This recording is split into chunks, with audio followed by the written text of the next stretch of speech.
everyone. My name is Andy Hall. You're watching The Best Advice Ever. The Best Advice Ever is the show where awesome people come on and talk about the best advice they ever got. Today, with me is Hemant Mehta. You may know Hemant Mehta from Jeopardy, right? I'm going to lead off. That's right. No one's remembering me from. Nobody remembers me from Jeopardy. It's all good. You may know him from the Friendly Atheist blog, the Friendly Atheist podcast, the Friendly Atheist YouTube channel. He is friendly. He is an atheist. He is Hemant Mehta. How are you doing today, sir? I'm doing well, Andy. Thank you. We were just talking. You're cold out there. It's cold and miserable.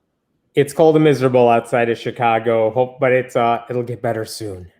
It is raining outside, not so cold, which I'm somewhat thankful for. And I'm getting my second shot tomorrow. Hey. I'm getting my second vaccine shot. So I'm very excited about that. Fantastic. I'm all done. That second shot knocked me out for a good 24 hours, and then I was perfectly fine. So just hope you have some time to relax. Okay. Well, if I was a rational person, Emmett, I would have planned... I would have planned to have like a full day off. So what were your symptoms, if you don't mind me asking? No, it's all good. I got the shot in the morning. The first shot I was just sore, and then it went away. That's fine. The second shot got it in the morning, and I was fine all day. But that night, my fever, I think I woke up at night because I didn't check myself. It had to be well over 100 degrees. Wow. And yeah, it was like, oh my God, I'm like in a hot sweat at night. And then I woke up and it's like, okay, I'm better now. It's all good. So I am considering taking some preemptive aspirin. As long as they said it's fine, I'm sure you're fine. But yeah, it was one of those things where it's just like, okay, it hits you because your body's fighting what it thinks is the virus. And so it's acting. I mean, that's kind of the thing in the back of my head too. It's like, I know I'm reacting because my body's supposed to. That's what you want it to do. So it wasn't anything to be concerned about, but I just remember thinking, oh my God, I feel like I've had a nasty fever and then it breaks so quickly. So I don't know. It's not anything to complain about. I knew going in talking to people that something like it would happen, but whatever. I got it. It's done. I don't have to think about it now. Well, that's peace of mind right there. Yes. And so hopefully you'll have that as well after tomorrow. Well, I'm hoping the immunization will go well. Whether or not I will ever have peace of mind is a totally second issue right there. Yes. But I think this is a natural less awkward way of dovetailing into the best advice you ever heard. Yeah, I was thinking about this question when you posed it, and I honestly think the best advice I heard, it was from a high school math teacher I had. I actually had him for 2 years for 2 different classes. So I got to know the guy a little while. But I remember that he told us, even if you like your job, you should change your job every 10 years. And I don't know if he said that as a joke or what. But the funny thing is, after I graduated and I'm in college doing my own thing, we heard he did leave. He stopped teaching and he went to do other gigs, other places. And it's I remember from my circle of friends, we all like the guy. When you think of those teachers you really love in school that helps you make sense of a tough subject, for us, for math, he was the guy we all really liked and we all learned a lot and we all did well, when AP tests or whatever. And so it's he was good. And yet he left to go do something wildly different. And then I think several years after that, he left that gig and ended up teaching something else somewhere else. But it was just a matter of I don't think anyone was pushing him out. He chose to walk away from these things he liked. And the reason was he didn't want to get stale. He didn't want to just keep doing the same thing over and over. And I think there is something to that. And it's not just because of that, but I feel like I followed a lot of that in my own path where I was planning to do one thing. I did grad school for a while. And then at some point I dropped out because I thought I could try something else. And without getting into too many details, there's a little while where I'm I don't know what the heck I'm doing right now. But after a while, I taught just like he did, actually. And I taught for 7 years. And then on my own volition, it's you know what? I think I'm ready to make a leap to try to not teach and to try to do something else. And I ended up writing for a long time. And I've still been doing that on Friendly Atheist. But what has been really interesting, because it's working for myself, it's doing my own thing, I've actually been able to try to throw more spaghetti against the wall to see what sticks. So it's given me the opportunity to let's try YouTube. Let's see if that works. And if I can do it myself. And it's a lot of learning, as anyone who's done YouTube knows. Like, not just recording stuff, but editing it myself and putting out the content regularly. That's not easy. Doing a podcast, which started off as a hobby and has grown and grown, which is exciting. I've written other books. I've done a couple like one-off series podcasts that, like, I've written some books where I'm like, I don't think anyone read it. And it's one of those things. I did it. I don't regret doing it, but I did it. And now I'll move on. I won't do that again. You know what I mean? Like, and I tried a podcast where I did a lot of research, book style research, put out a thing, people listen to it, and it's like, okay, I don't know if it's enough to do it again, but I tried it. I'm glad I did.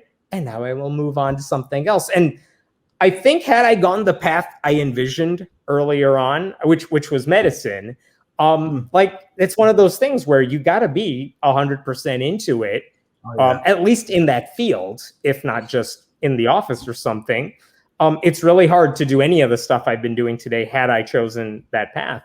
So I think in terms of advice, it's being able, if you have the ability to take a risk, to do something different, take it if you can, if it's safe to do so. I know when I quit teaching, I did so knowing that I had a few years where I could easily jump back into the classroom without punishment. You know what I mean? And I did it knowing my wife had her job too. It's like, you know what? I can take a risk for a little bit to see if I could test this out. But even if you're doing something you like, it's never a bad time to say, let's try something new. Let's see if it works. And every time I've made that change, doesn't mean everything worked, but I haven't regretted making those changes. It's interesting that you've gone through this kind of experimental process. Yeah. You had a theory about what was going to work, and then you tested it out. Yeah, that really is it. And believe me, there's a lot of projects I've tried that did not pan out, but also you learn stuff along the way. And I'm at the point where it's like, I can make smarter decisions about what I'm going to leap into next. And I'm not doing something on a whim. I'm not doing something without knowing how it could work out, but just saying like, okay, things are comfortable right now. That's no good. Let's see if there's a way. Let's see if there's a way to push that a little bit in a way that I feel comfortable with. And it's been kind of interesting. Like if you ask me what I do for a living, I don't know how to answer you because it's a bunch of different things and it changes. And if you ask me a few years from now, I'll say something else. I remember, since you brought up Jeopardy, when they say like the one thing they want to know about you is what's your occupation, because we're going to say that. And it's like, I don't know what to put on this line. I feel like it would be inappropriate to say writer because I don't write great prose or anything, and I don't do that sort of thing. I told them blogger. I was proud of that. That's what they went with. But it's like, there's a bunch. I'm podcaster, YouTuber, writer. I don't know what to say necessarily, but I do like that I had a bunch of options. I could go with whatever. So if I was going to call you a social influencer, and I'm looking at your face and seeing your reaction. See, that's the reaction I thought we were going to have. Yeah. You may influence people, but you are not a social influencer. Yeah.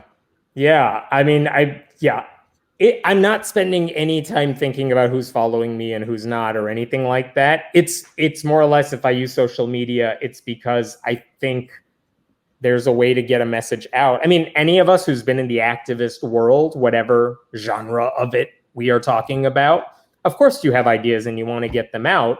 And there are ways to get followers that are relatively quick and simple, but like not my forte and not my style. So like in that sense, no, I am not a social influencer. But if I've been around for a while and I've been doing this stuff for a while, yeah, you end up building a following of some sort. Anyone, by the way, that's not unique to me. Anyone who's been doing any of this for a while builds up a base over time of people who care about what you say. That's one of the cool things about the sort of thing we do on YouTube or blogging or whatever, where it's like, you're not forcing it on anybody. Everyone's choosing to come to you because they don't have to listen to you if they don't want to.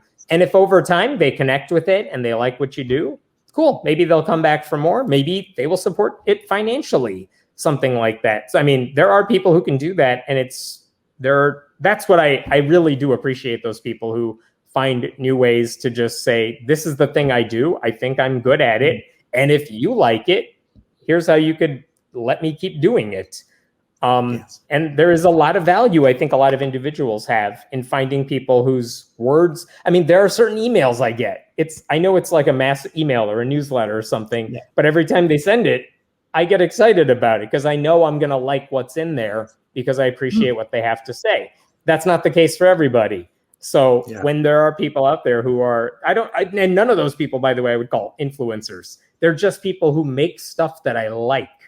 Yeah. And it makes me feel not necessarily better. Like, I might get angry at stuff I read, but it's like, I like what they put out there, and that's a good thing.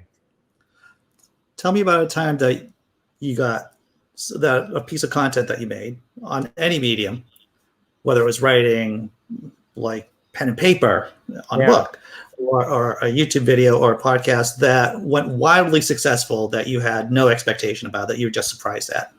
I'll tell you this story.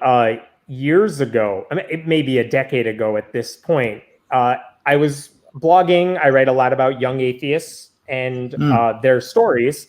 And there was a filmmaker in Chicago who taught classes about filmmaking. And he's like, I want to make a documentary. I don't remember what it was for. But he said, I want to talk to you because you have some knowledge about young atheists. You worked with them, which is true. So we just kind of met. And he told me about the project. Sounded interesting. Basically, what I thought was going to happen is we would meet wherever we decided to meet. He would put a camera, like get all the proper setup for a film, and just lob questions my way to set me up so I can talk about those issues, which is what they do in any documentary film. So like, should young atheists come out to their parents? And if they are, how should they do it? What are the things to think about? Basic softball questions for that area. So we ended up doing that. And what I didn't know at the time, because I didn't know what this project necessarily, you never know what the final product's going to look like. I just trusted he would use those wisely. He ended up creating a YouTube channel and just putting the clips up on YouTube and basically saying, like, should you come out to your family? Boom, here's a 2-minute clip of me answering that question. And he did that for like 10 questions, 15, I don't remember how many it was. Well, here's what was shocking that I did not know. People were searching for those questions the way I used to do on like search engines when I was, back in the day, but they're doing it on YouTube, and they're finding this video and they're watching this video, not because we promoted it, but because this is what came up, because there was really nothing else out there talking about those issues. So we ended up doing it again. I even proposed my own questions to answer, and we met again, we did it again. And then at one point it's like, well, I wonder, it's weird that people are watching any of these, but they are. But then we had fun with it. We're like, what are things you should not say to an atheist if you are religious? Well-meaning things that you shouldn't say. For example, I'll pray for you when you are going through some tragedy or something like that. And so I put together a list of things you shouldn't say with maybe, I don't remember if it was just snarky responses or if it was legitimate, here's why this doesn't work. But the filmmaker put it together with some music in the background, with little simple graphics here and there, put it up there. And I think that video, I haven't seen it in a while, it has more than 2 million views. Wow. And it's like, didn't see that coming. We were just kind of goofing around and having some fun. Not lying, obviously. These are things that we thought would be a fun way to talk about a thing we've all heard before. And that's one that it went viral. I did not expect it to go viral. But one thing it did teach me is, wow, there is a hunger for answering these questions, and hearing someone on YouTube who can talk about it in a way that is simple, not threatening, and actually looks nice. That's not to knock all the other YouTubers out there, but like the filmmaker made it look decent. You know what I mean? Right. And we ended up working for several years, making other videos and things like that. He never made a film about it, but we ended up, because the YouTube thing just was way better than whatever he thought it was going to be. So we ended up just working on that for a while. And then after a little hiatus on my end, because I was moving and doing all this stuff, I created my own channel, and that's what I've been using on YouTube. So if you search me on YouTube, Friendly Atheist, like, it's just me doing my own thing. But I learned a lot from that experience, and I learned how to do it. And I learned, like, oh, okay, that's how you make it look good. I don't have all the skills, but I know, like, okay, this is the sort of thing people might be looking for. I know this is content that's not going to get stale tomorrow. And that's a good thing to learn from that experience. Cool.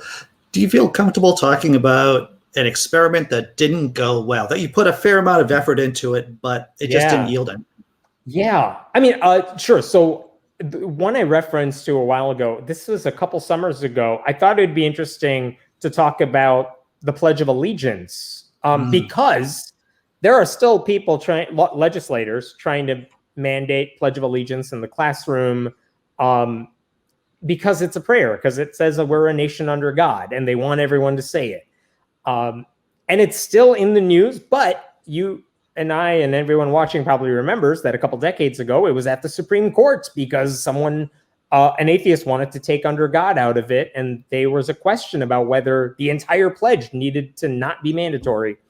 But basically, I thought every time we talk about the Pledge of Allegiance, it's always that case, or it's like the one factoid any atheist knows, which is under God was put into the pledge because it wasn't originally in it. And I thought, but there are so many more cases about the Pledge of Allegiance. And there are so many things that every time I read about them, it's like, oh, I don't remember that, or I didn't realize that. Like, who's fighting these cases at the beginning when the pledge was starting to get into school? It was Jehovah's Witnesses, not atheists. And they had religious objections to saying it.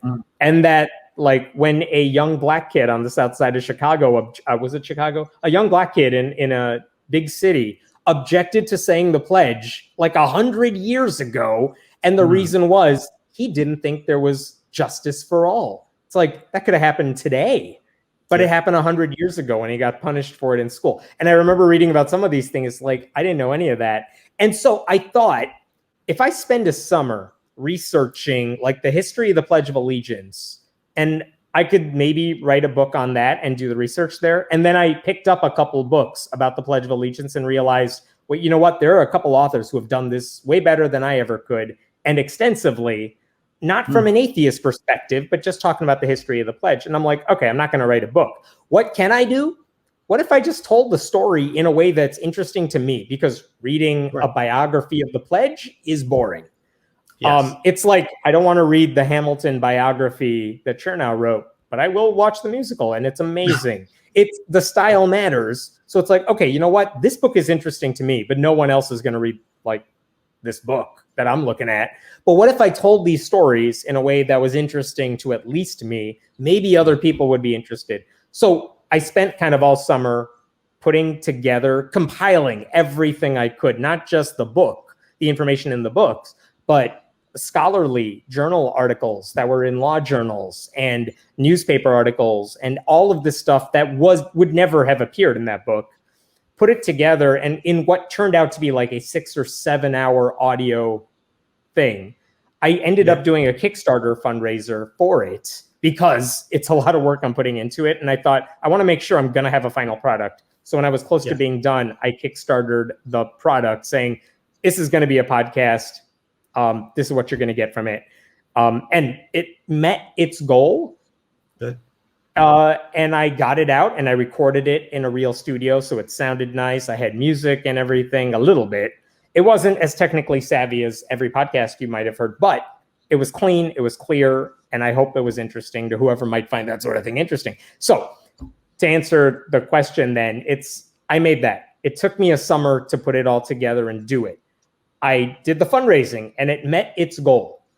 How many people listened to it and got anything out of it? I don't know. Maybe a few, maybe some people.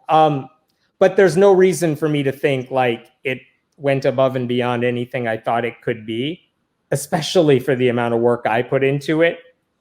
Yeah. But also I did it. I put it out there. I did it from scratch. I did that. Like I don't regret doing that. But also it's like, okay, you know what? If I do this again, I need to make the following like 10 big changes to it. And without that, I wouldn't do it again. But it's like, I made it. If anyone's interested, if you go to my YouTube channel, the audio is on there. Or if you search, it's called The Supreme Court versus Church-State Separation. And I just called it that because I was going to delve into other cases and their histories. But because that first one, because I didn't know anyone would listen, and because I don't know if anyone did, I would probably call that a bust. But it's there, and I did that. Right. So that's interesting. So is there a point, do you think, or in the future, that you would make a radical switch into doing something totally different? Because right now you're kind of like doing the entrepreneurial thing, in the fact that you're making these videos, a podcast, you're doing the blog. Is there a point you think you could go back to a regular job? Yes and no. Yes. I feel like I'm in the position where if somebody came to me and said, hey, we have this opportunity that seems really interesting, it would be hard to make that switch. Again, I don't want to make stupid bets on myself.